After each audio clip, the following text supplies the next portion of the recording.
कैसे करोगे अब आप यहाँ से? इस क्वेश्चंस में 5x प्लस 2y ये सिस्टम ऑफ इक्वेशंस गिवन है। इसको का सॉल्यूशंस फाइंड आउट करने के लिए इसको भी मैट्रिक्स फॉर्म में ax equal to b format में लिख लेते हैं। ए मैट्रिक्स हमें पता है 5 7 2 3 जो वेरिएबल्स होते हैं उनके कोफिशिएंट्स का मैट्रिक्स होता है, और जो x है वो वेरिएबल का मैट्रिक्स है, और b जो है वो कांस्टेंट टर्म का मैट्रिक्स होता है 4 और 5। तो यहाँ से हमने इसे लिख लिया है। अभी हम डिटर्मिनेंट ऑफ a चेक करते हैं। तो डिटर्मिनेंट ऑफ a ये 5 है, ये 2 है, ये 7 है, ये 3 है। जब हम इसे सॉल्व आउट करेंगे तो 5 3 ज़ा 15 माइनस 14 इक्वल टू 1 आ जाएगा, which is does not equal to 0। So system जो है वो कंसिस्टेंट होगा इन इक्वेशंस का, और determinant of A does not equal to 0 है, इसीलिए A inverse will exist. A inverse will exist, ये एग्जिस्ट करेगा क्योंकि तो इस गिवन सिस्टम का जो भी सॉल्यूशंस होगा वो इस तरह से निकालेंगे कि x equal to A inverse B. तो मतलब अभी हमें क्या फाइंड आउट करना है? ए इनवर्स को फाइंड आउट करना है। ए इनवर्स फाइंड, तो एडजॉइंट ऑफ ए लिखेंगे 5 और 3, ये जो डायगोनल है, क्योंकि 2/2 को डायरेक्टली लिख सकते हैं, 5 और 3 को इंटरचेंज कर देते हैं और इनके साइन बदल देते हैं।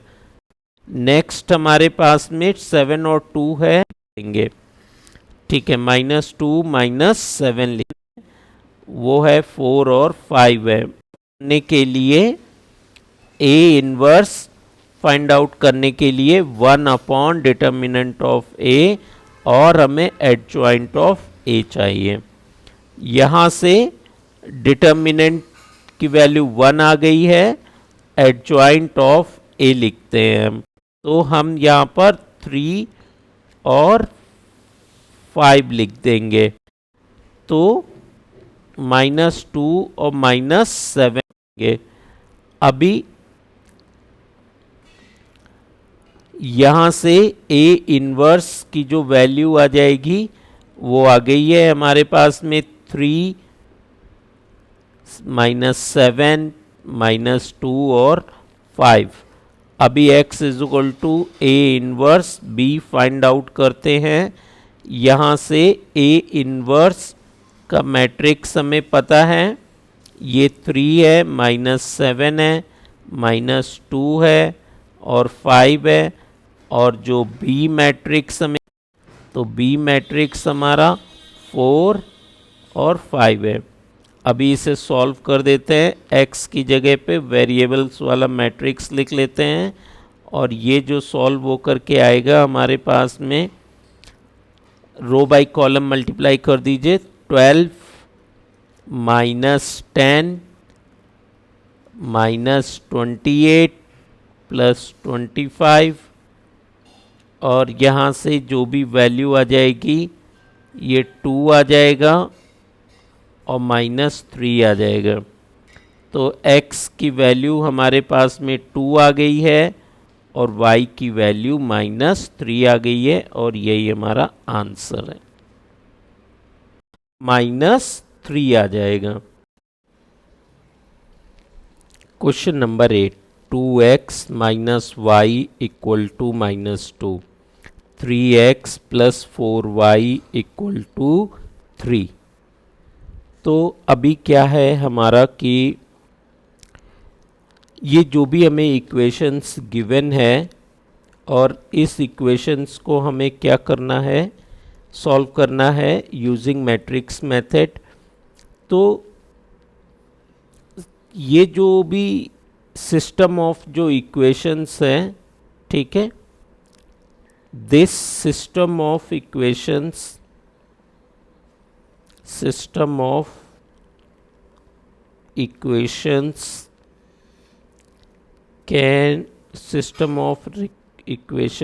can be written in the form of ax equal to b।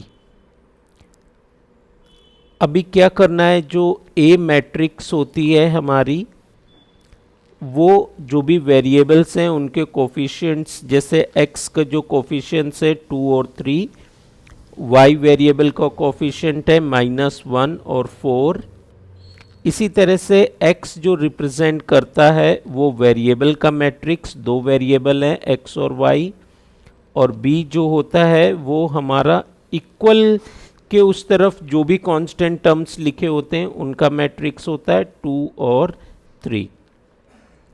Next step में हमें क्या करना होता है, ये जो मैट्रिक्स A गिवन होता है हम इसके डिटर्मिनेंट की वैल्यू कैलकुलेट करते हैं। वो 2 है, -1 है, 3 है, 4 है, यहाँ से 8 आ जाएगा और -3, तो 8 + 3 11 आ जाएगा, which is does not equal to 0। मतलब डिटर्मिनेंट ए की वैल्यू अगर 0 नहीं अगर आ रही है, इसका मतलब है ए इनवर्स विल एग्जिस्ट। तो ए इनवर्स एग्जिस्ट करेगा, तो यहां से हमें क्या करना होता है कि हमें ए इनवर्स फाइंड आउट करते हैं। तो हम यहां से ए इनवर्स फाइंड आउट कर लेते हैं। ए इनवर्स को आपको फाइंड आउट करना है तो किस तरह से ना आप फाइंड आउट करोगे, क्योंकि ये 2/2 का हमारा मैट्रिक्स गिवन है, 2/2 का हमारा मैट्रिक्स गिवन है, और ये ए इनवर्स क्या होता है, डिटर्मिनेंट ऑफ ए और एडजॉइंट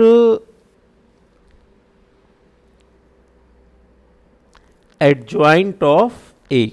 ठीक है, एडजॉइंट ए, तो हमें ये कैलकुलेट करना है, यहाँ से एडजॉइंट ए कैलकुलेट करना है। हम इसे कैलकुलेट कर लेते हैं।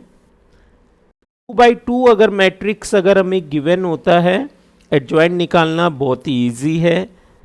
ये 2 और 4 जो डायगोनल एलिमेंट्स हैं उनको इंटरचेंज कर देते हैं, और जो ये 3 और -1 होते हैं इन डायगोनल एलिमेंट के हम यहां से साइन चेंज करेंगे, तो 1 और बी मैट्रिक्स -2। तो ए इनवर्स के लिए जो भी 1 डिटर्मिनेंट की वैल्यू आई थी 11, और हम यहाँ पे एडजॉइंट ए लिख लेते हैं। एडजॉइंट ए लिख लेते हैं, तो यहाँ पर आ जाएगा 4, यहाँ आ जाएगा 2, करते हैं साइन चेंज कर देते हैं, -3 आ जाएगा, तो 1 आ जाएगा और -3 आ जाएगा। इस तरह से हमने ए इनवर्स कैलकुलेट कर लिया है, और एक्स वाई की वैल्यू फाइंड आउट करने के लिए x = A inverse B find out करते हैं। x हमें पता है ऑलरेडी, वो हमारा एक्स वाई है। ए इनवर्स हमने कैलकुलेट कर लिया है, उसकी वैल्यू लिख देते हैं। यहाँ पे 4 आएगा, 1 आएगा, -3 आएगा, 2 आएगा, और b की भी वैल्यू 3 है, -2 और 3 है। अभी ये जो गिवन मैट्रिक्स हैं हम इनके प्रोडक्ट को फाइंड आउट करते हैं, तो रो बाय कॉलम मल्टीप्लाई कर देते हैं। इस रो को इस कॉलम के साथ मल्टीप्लाई कर दीजिए, मल्टीप्लाई करोगे तो -8 आ जाएगा और +3 आ जाएगा, -8 और 3 आ जाएगा। नेक्स्ट सेकेंड रो को इस कॉलम के साथ मल्टीप्लाई करोगे, 3 × 6 आ जाएगा और 6 प्लस 6 आ जाएगा। इस तरह से यहाँ से जब हम इसे सॉल्व करेंगे तो 1/11 आ जाएगा और जो भी वैल्यू आ रही होगी हमारी -5 और 12 आ जाएगा। यहाँ से जब हम वैल्यू फाइंड आउट करेंगे तो -5/11 और 12/11 ये वैल्यू आ जाएगी। और x और y, अभी हमें यहाँ से जो x की वैल्यू आई है वो -5/11 है और y की जो वैल्यू आई है वो 12/11 है और ये हमारा आंसर हो जाएगा। मतलब हमारे पास में question number 9, 4x - 3y = 3, 3x - 5y = 7। ये जो गिवन सिस्टम ऑफ जो इक्वेशंस हैं, हमें क्या करना है, सिस्टम ऑफ ये जो लीनियर इक्वेशंस हैं हमें इनका सॉल्यूशन को फाइंड आउट करना है यूजिंग मैट्रिक्स मेथड। तो पहले हम क्या क्या करेंगे, ये जो भी हमारी सिस्टम ऑफ जो गिवन जो इक्वेशंस हैं उसको हम इस तरह से लिखेंगे, system of equations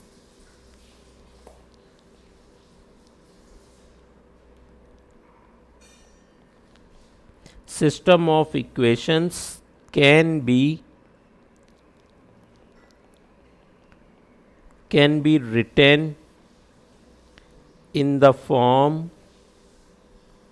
of ax = b। ax = b form में हम उसे लिख सकते हैं। यहाँ पर मैट्रिक्स जो A है वो वेरिएबल के कोफिशिएंट्स की मैट्रिक्स होती है। जैसे x का जो कोफिशिएंट्स हैं 4 और 3 हैं और y के जो कोफिशिएंट्स हैं -3 और -5 हैं, तो -3 और -5 हैं।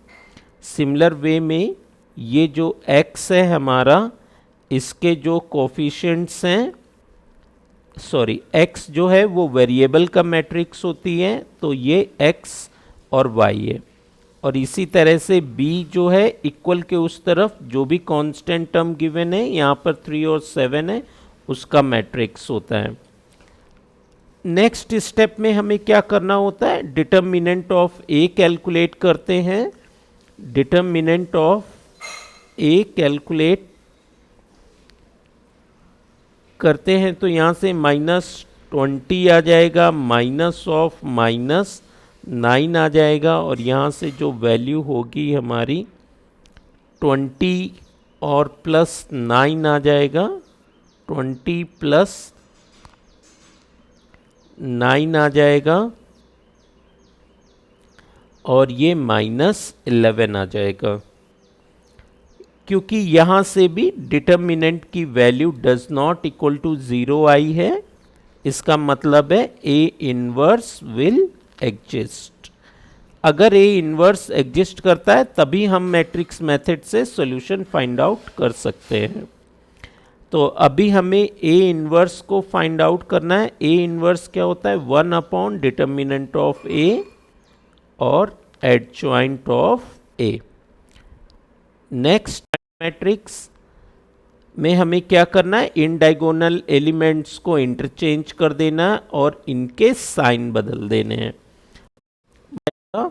और नेक्स्ट हमें साइन चेंज कर देने हैं, तो -3 और लिखते हैं b की वैल्यू 3। जॉइंट फाइंड आउट करना है, A इनवर्स 1/-11 आ जाएगा और एडजॉइंट मैट्रिक्स लिखते हैं, -5 आ जाएगा, -5 4 आ जाएगा और 3 आ जाएगा। इस तरह से अभी हमें क्या करना है कि फॉर सॉल्यूशंस के लिए हमें क्या करना होता है कि x = A inverse B find out करते हैं। अभी हम ए इन्वर्स की वैल्यू पुट कर देते हैं यहाँ से, ये -11 आ जाएगा और -5 और 3 -3 और 4, यहाँ से हम b की वैल्यू 7 है, b मैट्रिक्स लिख लेते हैं, 3 और 7 है। अभी हम क्या करेंगे, x इक्वल टू क्रॉस, अभी हम इसका मल्टीप्लाई कर लेते हैं, तो रो बाई कॉलम हमें क्या करना है, मल्टीप्लाई कर लेना है, -1/11 और यहाँ से -15, 3 7 जा 21, 3 3 जा 9, -9 प्लस 28, ये वैल्यू आ जाएगी और यहाँ से -1/11 और इसे अभी हम सॉल्व कर लेते हैं, -15 प्लस 21 तो 6 आ जाएगा, -9 प्लस 21 यहाँ से 19 आ जाएगा। तो ये जो हमारी x की जो वैल्यू, ठीक है हम x की जगह पर भी इस मैट्रिक्स को लिख लेते हैं, मैट्रिक्स होगा x एंड y और -6/11 आ जाएगा, -11 से ना अंदर मैट्रिक्स में मल्टीप्लाई कर देंगे, -19/11, तो यहाँ से जो भी x की जो वैल्यू आ जाएगी -6/11 और y की जो वैल्यू आ जाएगी -19/11 और यही हमारे आंसर हो जाएंगे। तो हम इसका सॉल्यूशन को फाइंड आउट करते हैं और ये जो सिस्टम ऑफ इक्वेशंस है, system of equations can be written in the form ax equal to b, ठीक है। यहाँ से मैट्रिक्स A जो आ जाएगा वो क्या आ जाएगी, ये जो भी वेरिएबल्स हैं उनके कोफिशिएंट्स की मैट्रिक्स होती है, तो x के कोफिशिएंट्स 5 और 3 है, y के कोफिशिएंट 2 और 2 है। यहाँ से x जो है वो वेरिएबल का मैट्रिक्स होता है, वेरिएबल x और y हैं, और b जो है वो हमारा इक्वल के उस तरफ जो कांस्टेंट टर्म होते हैं उनका मैट्रिक्स है, वो 3 और 5 है, उसको लिख दिया है हमने। अभी हमें यहाँ से डिटर्मिनेंट ऑफ a कैलकुलेट करते हैं, ये 5 है, 2 है, 3 है, 2 है, यहाँ से 5 2 ज़ा 10, 3 2 ज़ा 6, ये 4 आ गया है। So value of determinant does not equal to 0 है, so A inverse will exist, वो हमारा एग्जिस्ट करेगा। इसीलिए यहाँ से अगर आप A इनवर्स फाइंड आउट करना चाहते हो तो A इनवर्स क्या होता है, 1 upon determinant of A adjoint of A। यहाँ से ना हम वैल्यू में फाइंड आउट करेंगे किस तरह से, डिटर्मिनेंट की वैल्यू आई थी हमारी 4 वैल्यू आई थी, और एडजॉइंट निकालने के लिए इन दोनों को हमें क्या करना होगा, इंटरचेंज और इनके साइन बदलने होंगे। तो मैंने क्या किया है, 5 और 2 को इंटरचेंज कर दिया है और 2 और 3 A इनवर्स फाइंड आउट कर लेंगे। A inverse 1 upon determinant of A, और यहाँ पर 4 आ जाएगा, डिटर्मिनेंट की वैल्यू हमारी 4 है, और जब हम एडजॉइंट लिखने जा रहे हैं तो इन दो डायगोनल को इंटरचेंज कर देंगे, तो 2 और 5 आ जाएगा, इनके साइन बदल देंगे इस तरह से।